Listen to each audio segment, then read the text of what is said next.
Hello, and welcome to the seventh lecture in the series of lectures on big data, machine learning, and artificial intelligence in scanning probe and electron microscopy. In this lecture, we are going to talk about the application of scanning transmission electron microscopy for atomic fabrications, the issues related to the feedback, compressed sensing, non-rectangular beam path. So this lecture is made by myself. I'm Sergey Kalinin, and my friend and colleague Stephen Jesse. Both of us work for the Center for Nanophase Material Science.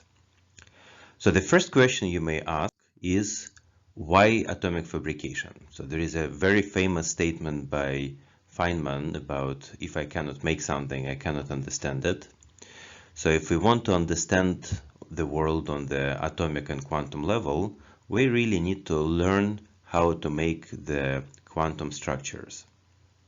And the beginning of the nanoscale revolution can be traced back to the experiments by Don Eigler in early 90s, who used the scanning tunneling microscope, so the sharp metallic tip, to assemble nanostructures one atom at a time. So Eigler used the STM to manipulate the xenon atoms at copper surface at liquid helium temperatures to write the letters IBM, and that work produced a huge resonance, and that for the first time illustrated that we can use atomic manipulation to make atomic scale structures. Fast forward quarter century, and several groups around the world, most notably Michelle Simmons at University of New South Wales, learned how to manipulate slightly different atoms, for example phosphorus on silicon surfaces, to build single atom transistors and several qubit devices. And the question becomes, is scanning tunneling microscopy or the TIP the only way to produce the structures atom by atom, or are there other ways for doing that? So for 30 years, STM was the only tool for direct atomic manipulation. The question becomes, can we use the electron beam in scanning transmission electron microscopy for the similar purpose?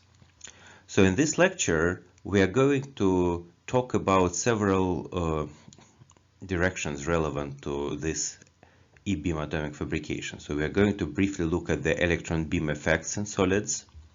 We are going to discuss the control trajectory experiments in scanning probe microscopy and electron microscopy. We are going to show a few examples of electron beam fabrication on the mesoscopic scale. We are going to discuss the dose control, and then we are going to look at the few examples of the electron beam assembly in STEM for strontium titanate and silicon, and the transition from the layer level to direct atomic level for the examples of bismuth in silicon and silicon and graphene. So let's start from the very beginning. So, do we think that we can use electron beam to control matter one atom at a time? And it turns out that yes, we can. For the last several years, there were quite a lot of work when the scientists observed the electron beam effects in solids on the atomic level. So one of the first examples of the electron beam induced atom dynamics in the three-dimensional solid is this picture of the cerium atom moving around in the aluminum nitride crystal. So you can see that how the bright cerium atom, under the action of the electron beam, jumps between the different lattice sites. Sometimes it's seen in the column, sometimes it becomes an interstitial, but all the time it moves around under the action of the beam. So this is definitely not a thermal effect.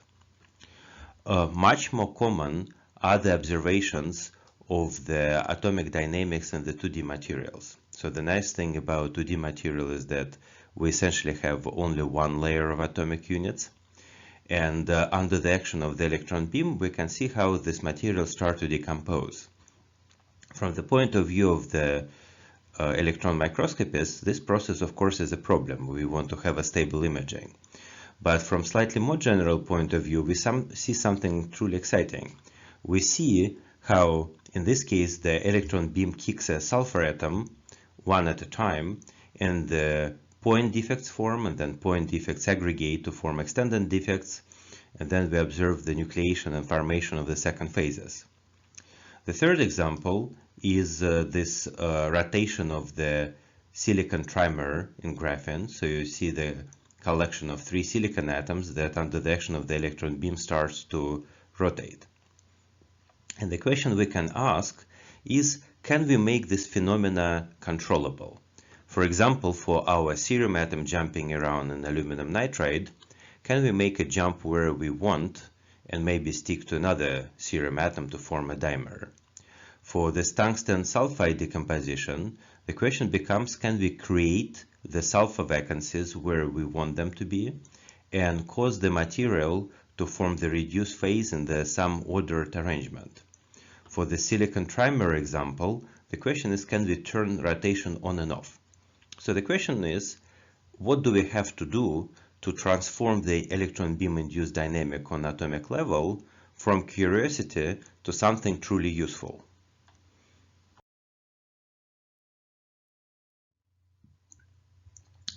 Further question is, can we do it for more complex material? So this is another example of the electron beam induced transformation where we start with the perovskite. So you see the layers of lanthanum cobaltate which are sitting between the layers of strontium titanate. Here, under the action of the electron beam, we nucleate the phases of the oxygen vacancy, so these are so-called Brown-Millerite planes, and we can see how the process is driven by the electron beam irradiation. So we can believe that we can not only induce individual atomic motion or create vacancies, but we also can induce phase transitions in very small volumes of material. So what would it take to harness this phenomena towards the atomic fabrication? So what are the parts of the puzzle? And this is the scheme that summarizes some of the requirements here. So first and foremost, we need to understand the electron beam induced phenomena. And luckily for us, there is a huge community of electron microscopy practitioners who tend to observe them on the everyday basis. Of course, very often they are observed and considered to be a damage, but as we've seen before, they can also be used for an application. Second thing, we want to be able to control the electron beam. In the classical electron microscopy, the beam is scanned over the rectangular scan. So obviously we are not going to be able to fabricate a lot of structures like this. We need to learn how to distribute beam intensity across the image. So either turn it on and off using the blanker, or scan the beam across the certain XY trajectories. Going further, we may also want to learn how to shift the focal point of the beam from top of the sample to somewhere in between and control the energy of the beam. Now, the third thing that we need, which is unique to electron microscopy, is we need to control the dynamic range of our measurements, because it is the same electron beam that induces the transformation and that is used for visualization of the matter. So on the one hand, we want to perform the imaging with the low dose when we can see the atoms to tell us something about the structure and the changes.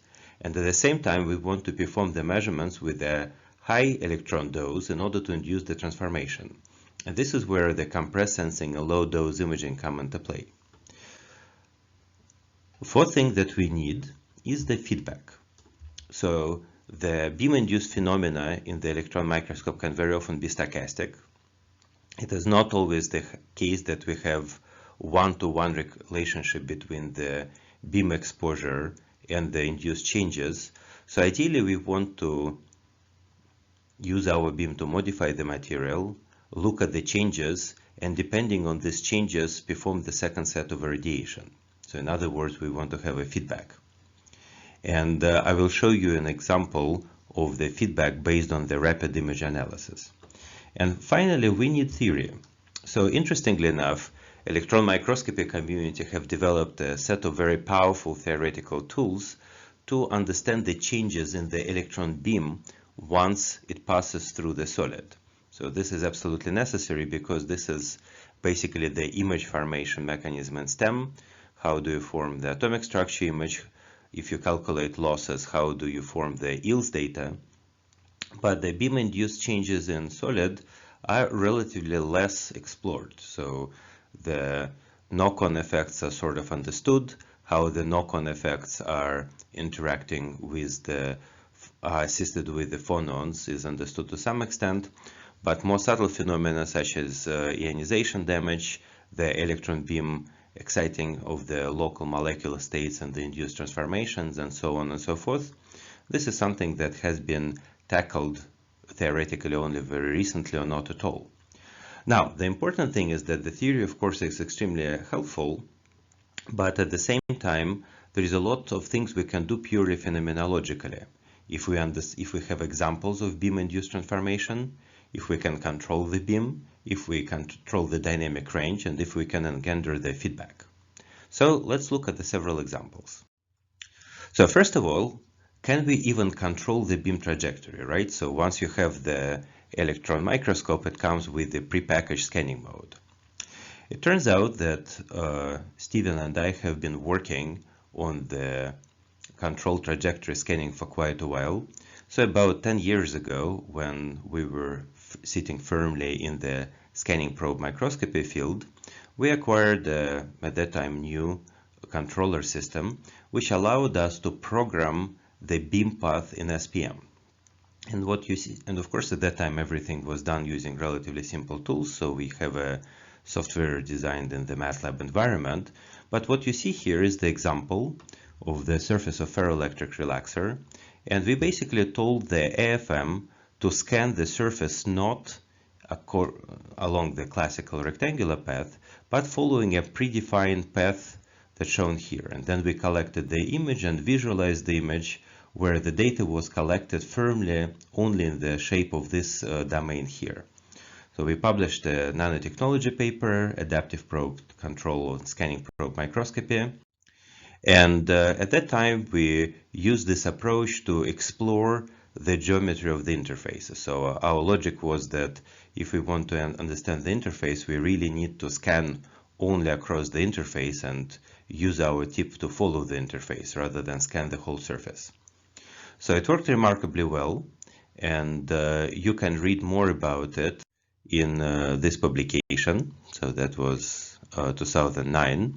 So fast forward about 5 years, and we ask ourselves a question: can we introduce the same beam control in the electron microscopy? So in other words, rather than having electron microscope scanning in the classical rectangular path, as is always done classically, can we make a electron beam scan a more complex part? So this is the work that we've done with our colleagues Sang and Ray Unisek, and this is the example of how it is possible. So we take the same controller that we have for scanning probe microscope, we connect it to the electron microscope, and we make the tip scan the trajectories, for example, like the spiral. So instead of having the image where the counts or electron dose is distributed uniformly, we're starting to have the image where the scan is circular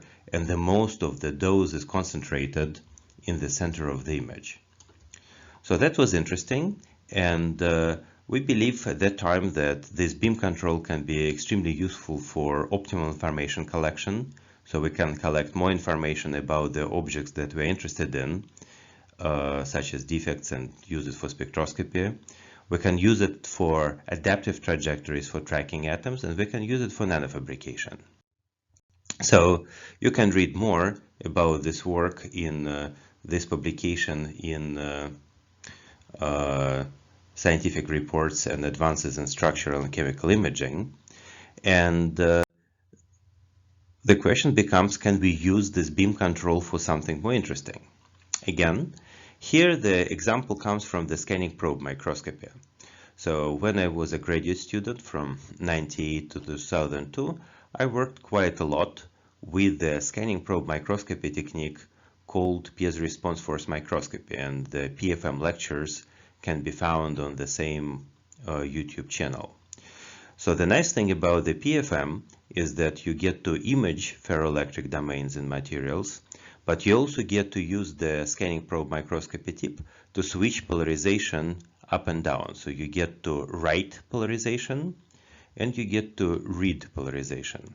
So when I was a graduate student, I made a small program combining C++ and GPIB interface to write interesting features. And so in this case, I wrote the nanometer scale amplifier on the ferroelectric surface.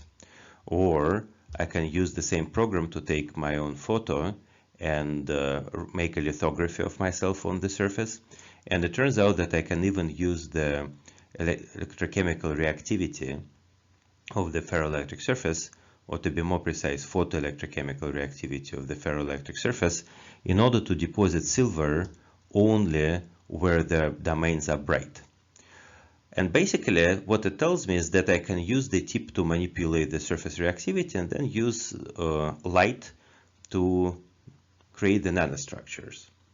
So the obvious connection is that if we use the light to show up the reactivity of ferroelectric domain pattern, can we use the same type of experiments but using the high energy beam in the electron microscope?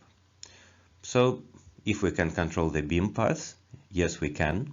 And this is the example of the experiment when we started to probe the electrochemical action of the beam. So we have a liquid cell with the certain solution. We create a pattern that controls the electron dose on the surface. We illuminate the surface by the electron beam, and then we observe the formation of the metallic nanostructures as the function of the dose. And as you can imagine, if we perform this experiment, we will be able to determine the relationship between the beam exposure and size of the metallic nanostructure. We also will be able to create the patterns that we want. So as I showed you, we already have the device that allows us to scan the beam trajectory. We can take a pattern, for example, in this case, this is Oak Ridge logo.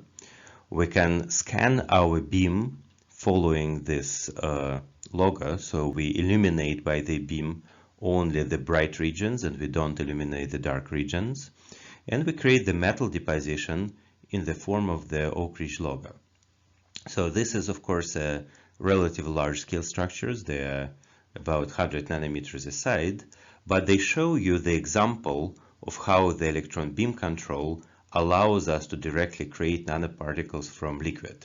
And in this case, this is published in more detail in this paper led by Ray Unisek about the direct right liquid phase transformation with the stem, published in nanoscale about 4 years ago.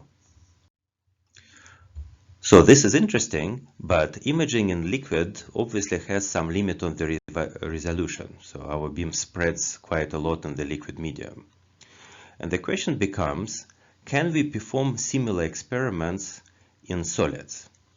And in this case, about 7 years ago, we got very lucky because one of our colleagues working in the more or less standard sample have discovered, or as it may be rediscovered, so this process was observed before, a very curious phenomenon of the electron beam induced recrystallization. So bear with me here. So what you see on the left image is the strontium titanate covered by the layer of amorphous strontium titanate. So this amorphous strontium titanate was formed serendipitously during the sample preparation, and originally it was absolutely not of interest. However, my colleague tried to observe the electron energy loss spectrum image across this interface. So she selected the region across the interface and started to measure the yield spectra.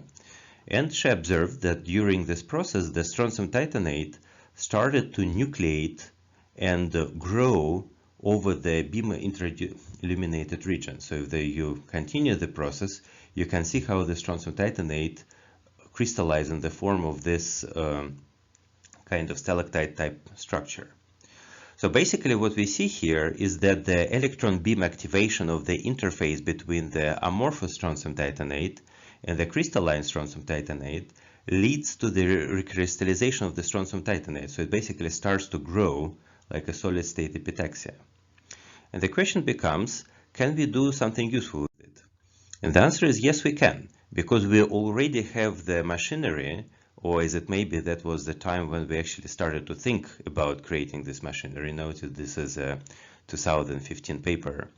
So we started to create the machinery that allows us to crystallize strontium titanate in the specific beam path. And this is the example when we tuned our microscope to follow the letters ORNL, and we created this structure formed by crystalline strontium titanate in the amorphous strontium titanate, where the crystalline strontium titanate forms the letters ORNL, and we can zoom in on the specific regions here, and you can see that we can get a perfect atomic structure.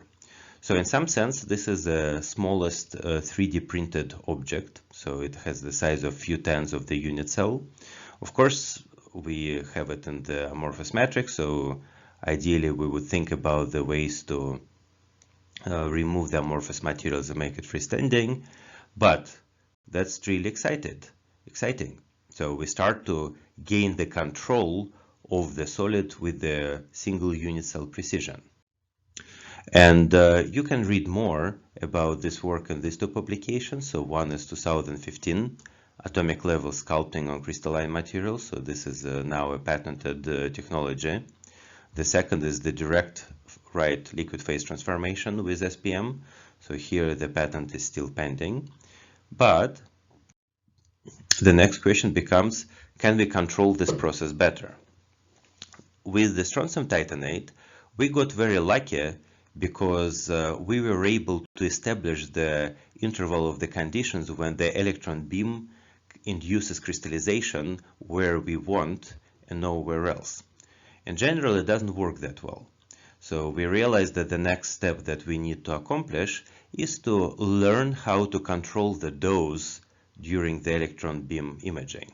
And more importantly, we want to be able to control the dose and perform the low dose imaging on the arbitrary scan range. So if we have beam trajectories like the ones shown here, so these are all spirals, and the reason why you see something else is because of the way how the data is sampled. So one of my colleagues, Xin Li, have developed a set of mathematical tools that enable the compressed sensing of STEM data with the non-rectangular scan. So this is the example of the coarse data, so you can barely see the atomic units here. And this is the example of the compressed sensing reconstruction from this data. So we look at the silicon atom and the graphene, and I will get to this example later. And even having with very small amount of information and very high level of noise in the data, we are able to reconstruct the silicon atom position remarkably well. So this is another example of the compressed sensing of the non-rectangular scan, where we try to increase the noise level to the extreme, and you see that if we do it at some point we actually stop seeing the silicon atom, and we are trying to sample the pitch of our spiral. So on the top of the image our spiral is very dense, on the bottom of our image our spiral is very sparse, and you can see that there are trace effects in the reconstruction, but nonetheless we can reconstruct the surface, the atomic structure remarkably well. So currently we have the two technologies that allow us to work with the sparse data. One is the compressed sensing, another is the deep learning networks.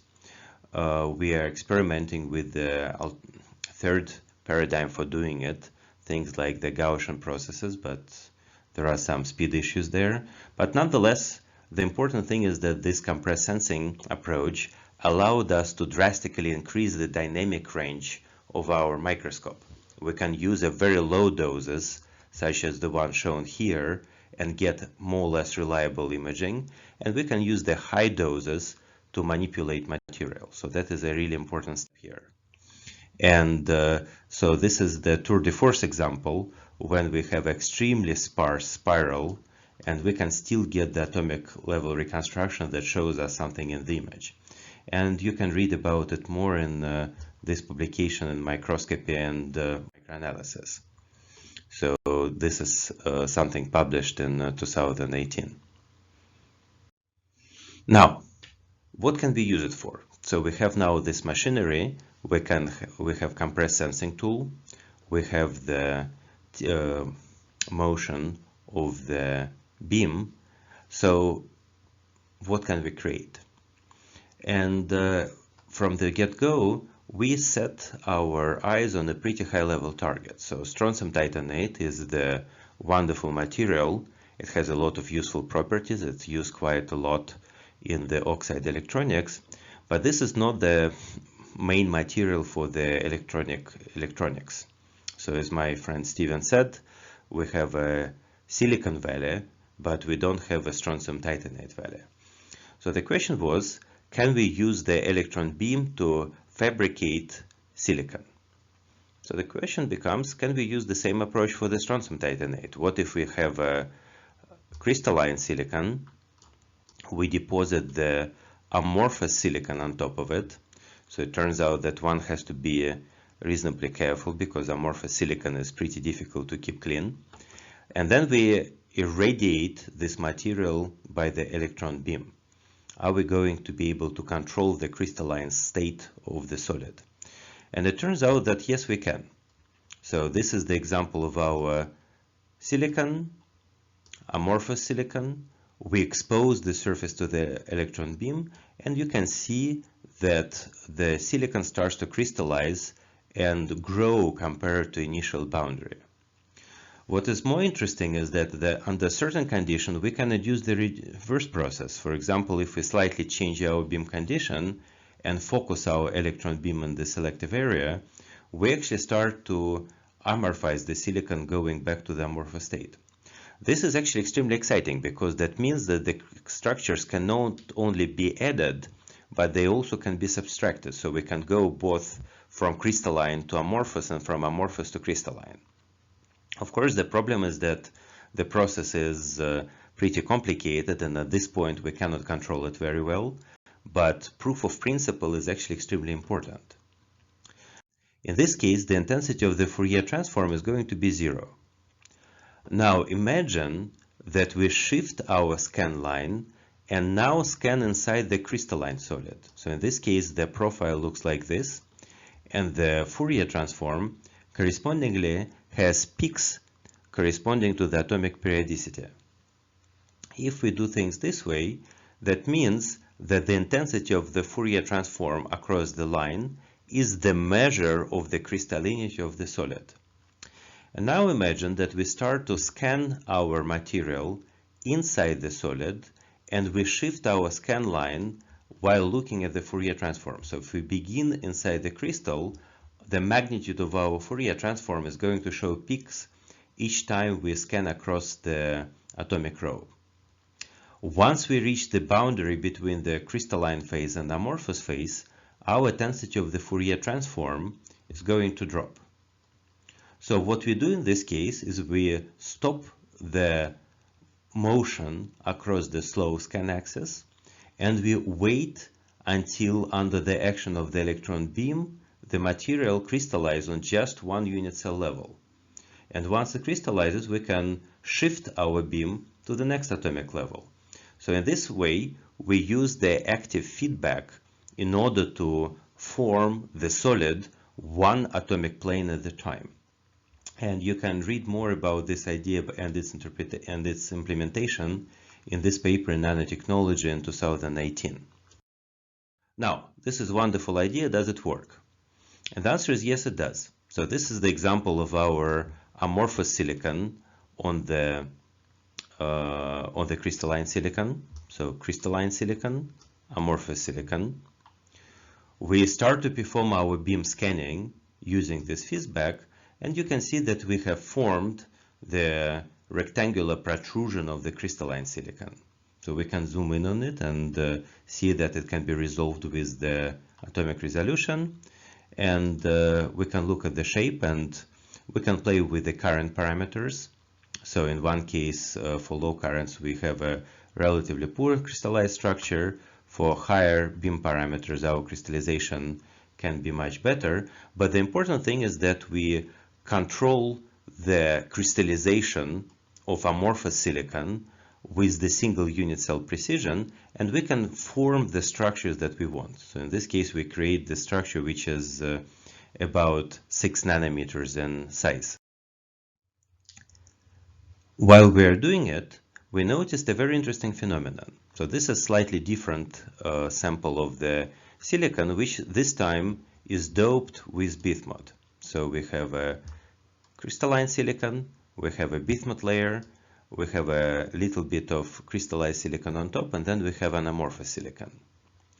And one thing that we noticed is that once we use the electron beam scanning to create this protruding particle, we note that the bismuth atoms got dragged by the electron beam inside the silicon solid. So not only we crystallize silicon, but we also caused the motion of the bismuth atoms inside it.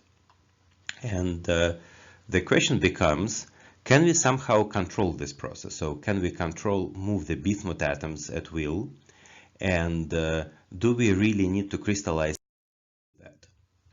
And it turns out that the process is actually very interesting. So this is another example when we scan our electron beam, we crystallize silicon, and we see that bismuth atoms is dragged in front of the crystallization front. So this is almost like a zone melting. So far so good. This makes perfect sense. So the motion of the dopants in front of the crystallization front is well understood. But it turns out that the same process can work in the bulk. We can scan our beam in the different direction, so like a broom, and it turns out that we would be able to assemble a bismuth dopant as a front in the direction of the dopant motion. So it turns out that electron beam can move around the bismuth atoms and even assemble them in some one-dimensional structures. And in fact, my colleague Andy Lupini and his co-workers has further adapted this approach to manipulate individual bismuth atoms as well. So this is the summary. So it turns out that if we have this very convenient system, the bismuth dopants in the silicon, using the electron beam we can demonstrate a whole variety of phenomena, including the silicon crystallization. So we can crystallize silicon with the atomic plane precision and create structures like this. We can induce the dopant front motion. We can create the dopant termination and continue growth in the free from dopant direction. So this is the example. Here we terminated with the dopants and we started to grow in the fresh silicon direction. And we can even create the dopant front in front of the solid.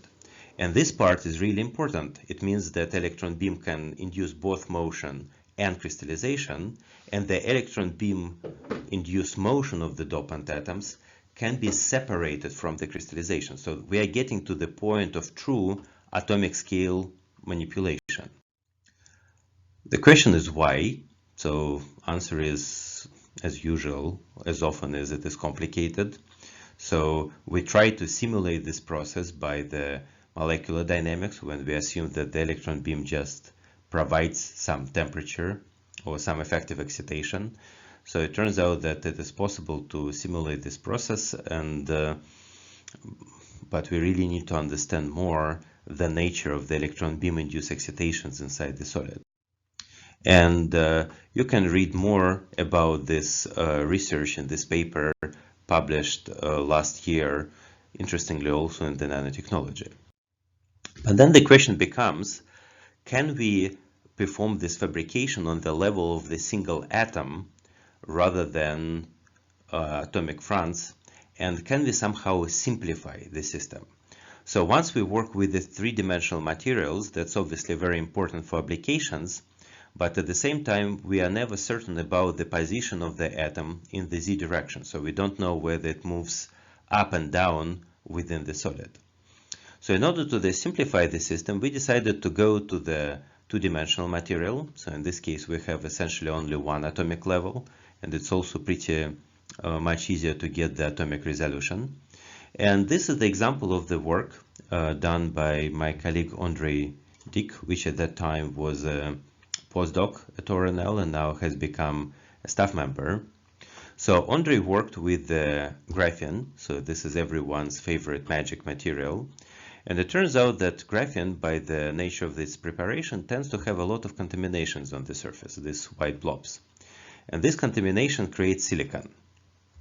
So it turns out that we can use the electron beam to both induce atomic defects inside the graphene and move silicon atoms around. And here's the example. Imagine that we take our material and focus our electron beam here. So this is the region of relatively clean graphene. Once we do that, we create a hole. So we kick out several carbon atoms, and essentially we create a vacancy inside the graphene. And then we put our electron beam here and start to scan over this region, almost like stirring a cocktail. So James Bond famously said that it should be a shaken, not stirred. Now you know why. If you stir, you kick the silicon atoms out. And what happened is that in this particular case is that the silicon atom was kicked out by this scanning from this contaminant patch. It moved around on the surface and it dropped into the vacancy. So obviously the binding energy for silicon in the vacancy is higher than silicon on the surface, so it really would want to bind there. And on the lower row, you can see this process with the higher resolution. So this is the graphene lattice. So here it is ideal. Here we create a defect. So there are clearly several atoms missing here.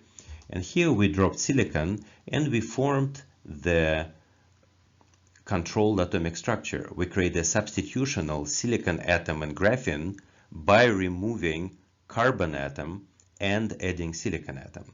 And you can read about this work in this publication 2 years ago. That becomes really exciting. So it turns out that we can create atomic defects and we can put atoms inside. What is missing? And the obvious thing is that for the time being, the way we do things, we rely on the random process of the silicon atom motion for silicon to get where we want. So the next question becomes, does this process have to be random? Can we make silicon move where we want it to, as opposed to kind of random dynamics? And it turns out that it is possible. So this work was developed both in Oak Ridge and in the University of Vienna, Thomas Suzy and Gianni Kotakowski group.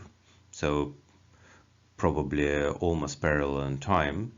But what both of our groups learned is that we actually can use electron beam to make the silicon move exactly where we want. And here is the example. So what you see here is the silicon atom and the graphene. We put the electron beam halfway between the silicon atom and the net graphene side. And interestingly enough, silicon moves where we want it to go. So this is how it looks in the schematics. This is how it looks in the experiment. So this is the silicon atom, we make it move, and the video is looped, so you can see it jumping many times. So great. If we can make the silicon atom move once, can we make it move more than once? And the answer is yes, we can. This is, for the time being, is a time-consuming experiment, because at that time it was manipulated by a human operator, meaning Andre, but it can be done. So this is the movie that shows how Andre uses the electron beam to make the silicon atom to move in circles on the surface. So he's putting the electron beam somewhere between the silicon and the next atom, and silicon start to move around. You see how it goes, and at some point silicon got unhappy and just jumped away. So we lost the atom. So obviously going in circles, you are not going to get particularly far. So this is another example when Andre made the silicon to move across the straight line, or at least straight enough line. over the multiple unit cells. So as I said, at that time this was done by human operator. Now we have much more efficient and automated ways of doing that.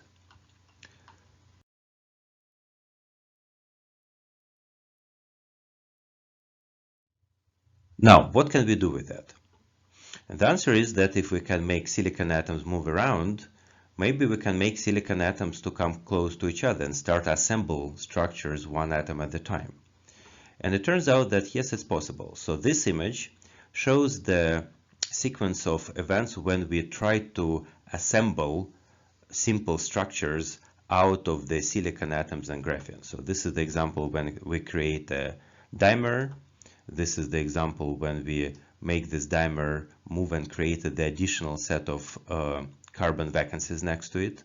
So this is a structure formed by the silicon and carbon vacancy. This is the example of the rotated dimer. So the silicon, you can see here that the structure of the graphene around it have reconstructed. This is the example of the trimer.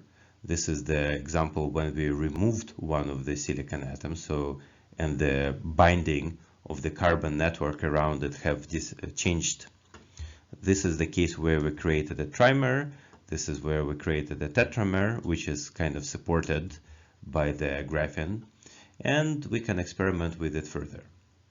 So this is the same type of data when we show the process of the manipulation. So we start with the silicon atoms far apart. We move them close to each other until they effectively react with each other and form the molecule. We have this dimer, we can make this dimer rotate. We can obviously look at it at higher resolution, and this is the case where the combination of the atomic manipulation and modeling really allows us to get insight into the interplay between the binding and manipulation inside the material. And you can read more about this work in this paper published in Small this year. So this work obviously caused a lot of excitement in the scientific community. So even the proposal that we can use the electron beam for atomic fabrication caused some resonance. We recently worked with the Material Research Society to make a dedicated volume on the MRS bulletin about the electron beam fabrication. So this is the sources where you can learn more about this type of phenomena. So what is the future? In the beginning, I showed you an example of the statement by Feynman that what I cannot create, I do not understand. And it turns out that over the last 100 years, the scientific community have done a remarkable stride in terms of capability to understand and create structure on the atomic level.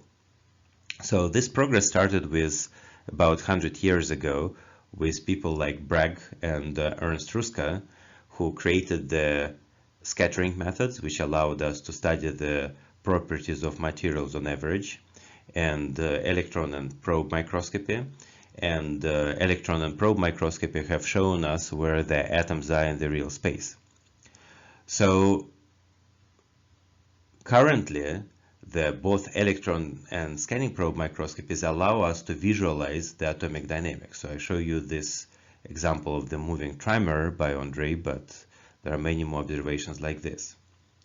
But now we are in the very interesting junction where we can not only observe the atomic structures and atomic dynamics, but we can start to understand what are the local atomic functionalities. We can start to ask the questions of why. Why do atoms do what we want? Why do atoms do certain things? Why do they move around? And more importantly, we start to be able to answer the question of how do we direct them to do what they want. And the key to many applications such as nanotechnology, beyond more computing, molecular machines, can be rooted in this junction between the atomic-based fabrication and atomic characterization.